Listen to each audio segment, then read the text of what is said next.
Hey team, welcome back to my YouTube channel. Today we are in clinic. I am not glam, I haven't had my makeup done. This is reality and this is life. But I thought today we could go through some cases together because a lot of people ask me about how I do treatments and what's involved. We've had a little bit of the kind of professional side of things with Dr. Mittel, which you can go back and have a look at. But please don't forget to subscribe and like to my channel. I need you guys to keep me going, otherwise my YouTube career is going to fail miserably. So let's have a look at a gummy smile case. As I said, if you want the nitty gritty about the gummy smile case, then you can go back on videos. But the aims of what I want to do today is for you to understand what a gummy smile case is, what we can do about it, how we executed this treatment, and what the results look like. So, without further ado, we have the beautiful Yvette. We can see here from her photograph that she has what's considered to be a gummy smile. Why? Because when she smiles, she shows all of her gums on smiling. The aesthetic is usually between 1 to 2 millimeters, and here we can see that she's got much more than that. If we look back at the previous videos, we know that gummy smiles are due to high muscle pull, something called vertical maxillary excess, which is where the top jaw of the maxilla has overgrown, if you like, or something called altered passive eruption, which means there's a lot of tooth hiding underneath the gums.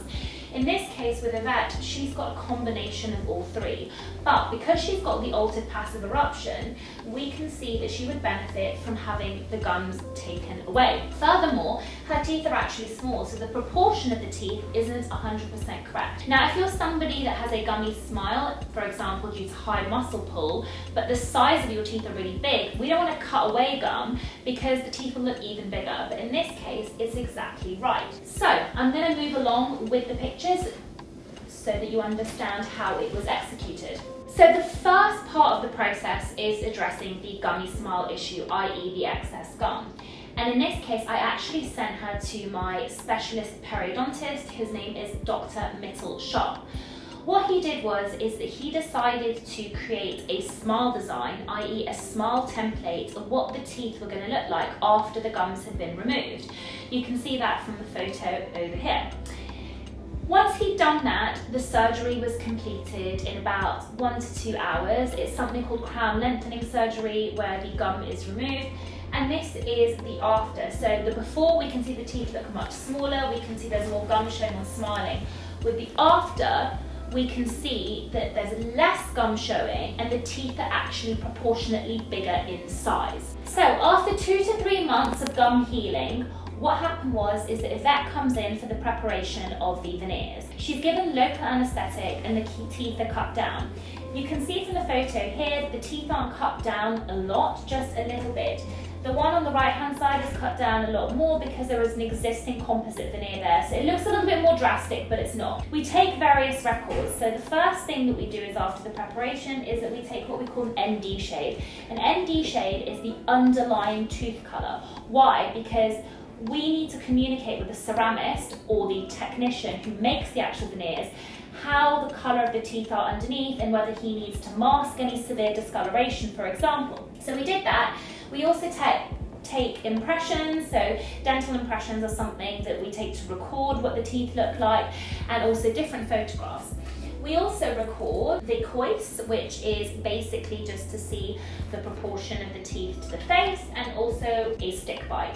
And a stick bite, again, is looking at the horizontal plane. The preparation takes about 3 to 4 hours, and once that's all done, we actually place temporaries on the teeth. So let's have a look here at what the temporaries look like. We can see that the teeth are much bigger in size, they look whiter, and they're much better. We give the patient oral hygiene instructions, and then they walk around with the temporary veneers for about 2 weeks. We do a review visit, and then after the review visit, we make any changes. So do you want the teeth bigger, longer, smaller, etc. And we communicate that to the technician. We then take a scan of the temporaries and make the real ones. So then we move on to the last phase of the treatment, which is the fitting stage. When the patient comes in for the fitting stage, we try in the veneers after removing the temporaries, check that the aesthetics are approved, and then once they're approved, we cement the veneers under something called a rubber dam, which is basically a rubber sheet to separate the gums and the teeth. and we glue each veneer on separately. This process takes about 4.5 hours. If we have a look as well, we can see the teeth being cemented underneath the rubber dam. Everything looks really, really good, and we make sure that there's no contamination, nothing's being swallowed, and everything is done to perfection and precision. The final result on the day of fit looks like this. So we can see here, it's beautiful and balanced. The gums just take some time to heal. So I'm going to show you the final picture after 2 weeks when the gums have taken time to settle down. And there we have the final result. This is probably my favourite case in the entire world. I'm going to show you the before so that you've got an idea as well of where we started and where we left off and how we ended. So we've gone from there to there. Pretty life-changing and so amazing. But I always say the gums frame the teeth, so you've got to remember that. But overall, gummy smiles take really careful planning. Imagine if we just stuck a load of veneers on this, all the gum levels would have been uneven and people would have looked at that asymmetry and been like, something doesn't look quite right. The gums have to be done before the veneers because where the veneer ends and starts all depends on the gum position. These cases are varying in cost. In this case here, each tooth costs about £1,050, and you also have to have the wax up done, which is the models done before that. So really it was £750 for the wax up, about £11,000 for the veneers, the gum surgery about £2,000. So that gives you an idea of the cost.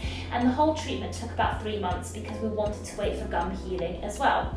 So in summary, gummy smiles happen for a number of reasons. You need the gums corrected first with smile design. You come in for a preparation visit.